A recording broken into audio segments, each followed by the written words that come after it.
Hello everyone and welcome to another News Coolum video and another plug side chat. In this video I wanted to talk a bit about hydrogen fuel cell cars, and part of what prompted this is that someone offered to do a parallel drive with me, Bolt EV and a hydrogen fuel cell car, just to sort of showcase, I guess, the differences on a road trip. And it kind of prompted me to want to talk about it a little bit more because, I'm not fundamentally opposed to hydrogen fuel cells, but I do have issues with them, and I'm not convinced that they're actually the best solution for personal transportation, or maybe more specifically, cars or light duty vehicles. So I wanted to kind of dive into that a little bit and explain my issues with hydrogen fuel cells, and my issues with how they're currently being implemented, and why I wouldn't buy a hydrogen fuel cell car at this moment, and why I might never buy one. I'm not going to get into a technical discussion about how hydrogen fuel cells work, but essentially what they do is they're an electric vehicle. They're essentially a hybrid drive system. They use an electric drive motor, and they have batteries. Currently, right, you look at the Honda Clarity, or the Toyota Mirai, or some of these other hydrogen fuel cell vehicles that are coming out. What they do is they use hydrogen with a fuel cell that combines with oxygen. The output is water, and it produces electricity that recharges the onboard battery and powers the electric motor. One of the big draws for hydrogen fuel cell cars at this point is their refueling speeds, because it's comparable to gasoline, right? You can stop for about 5 minutes and you'll end with a full hydrogen tank, and then you'll be able to go on. But there are some issues with it, and especially right now if you consider it a clean technology.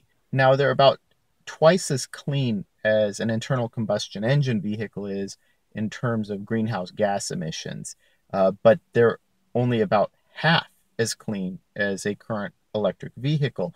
And the reason for that is the power that's used to produce the hydrogen. You can produce hydrogen through electrolysis, right? And when you do that, and I think California mandates something like 33% of the hydrogen be produced through electrolysis, well, that's just drawing power from the grid. So it's really a matter of how clean the grid is in terms of the hydrogen that's being produced.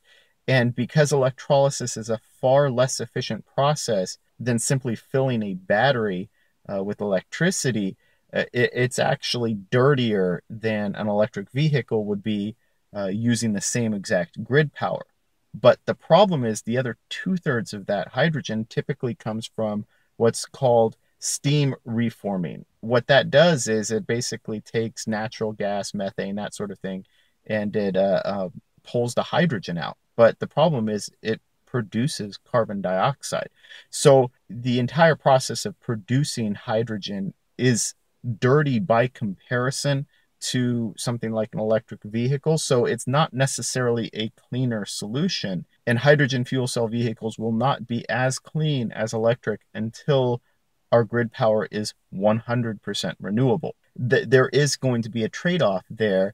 And if your goal is to be driving cleaner with fewer greenhouse gas emissions, well, electric vehicles will be twice as efficient at that as hydrogen fuel cell vehicles will be. And so the main advantage then really is in terms of refueling speeds, but then there's the issue of the infrastructure. There aren't really any hydrogen fueling stations outside of California, and that's why all of the hydrogen fuel cell cars are really only sold in California at this point.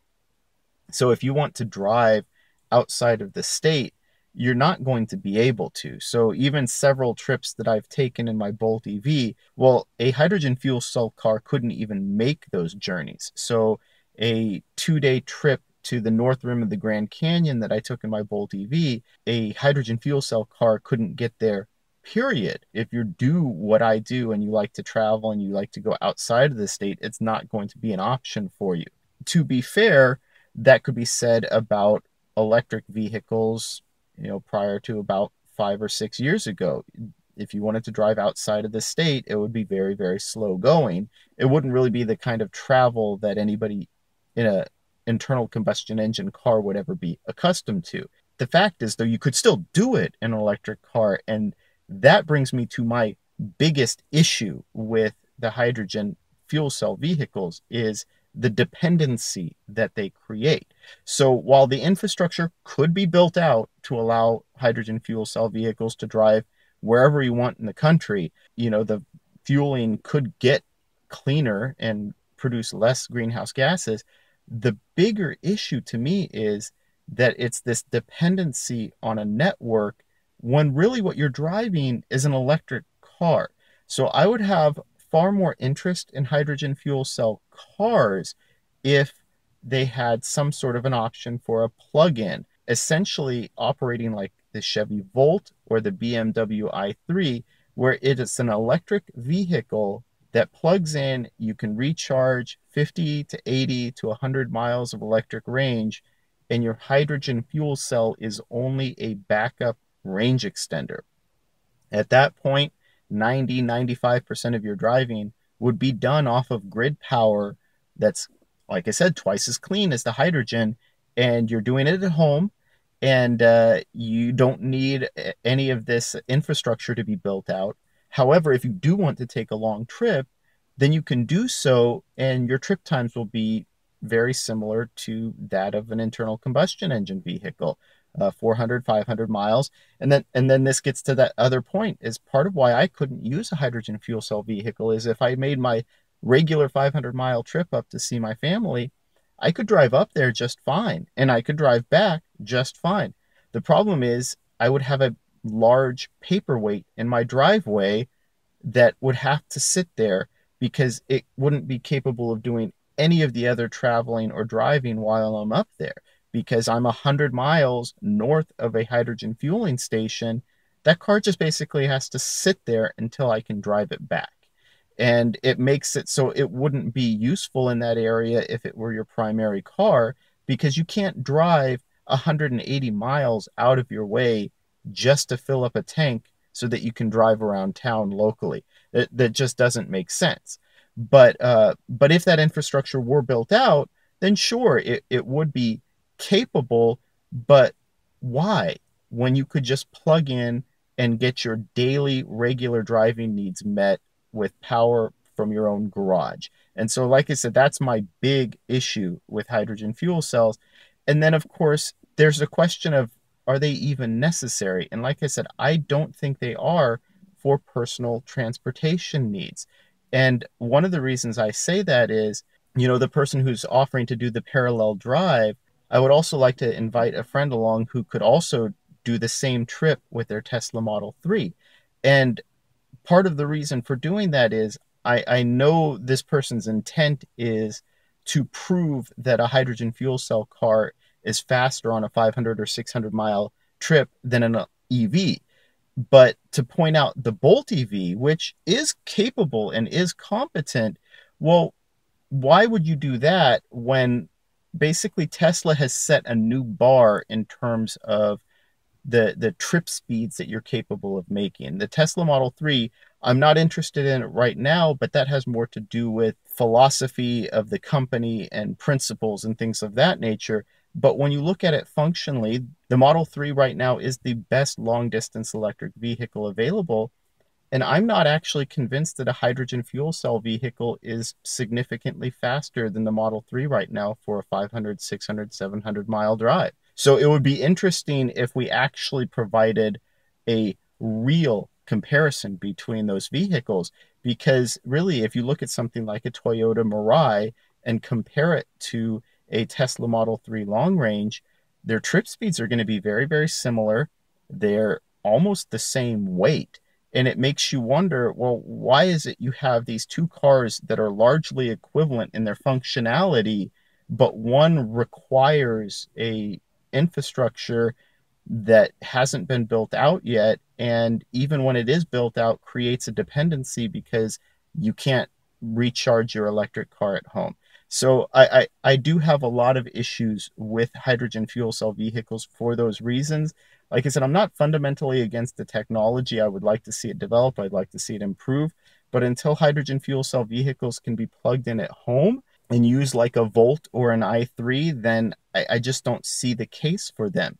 Now, I also don't necessarily see the case for them, like I said, for light duty vehicles, but I do see a case for them for things like a semi or even a large or heavy duty pickup truck. So if someone wants to buy a 3/4 ton or 1 ton pickup truck that they want to use to haul around equipment and go 4x4ing and things like that, that makes sense to me to have hydrogen fuel cell. Though I would still want it to have a plug-in. I would still want to be able to drive 40, 50, 60 miles just off of power that I could get from my grid and only use hydrogen fuel cells when I need it for longer distance driving, when I need it for heavy duty loads, when I need it to haul trailers or things of that nature. Then I would fully support hydrogen fuel cell, and it's just a matter of building out the infrastructure to support it at that point.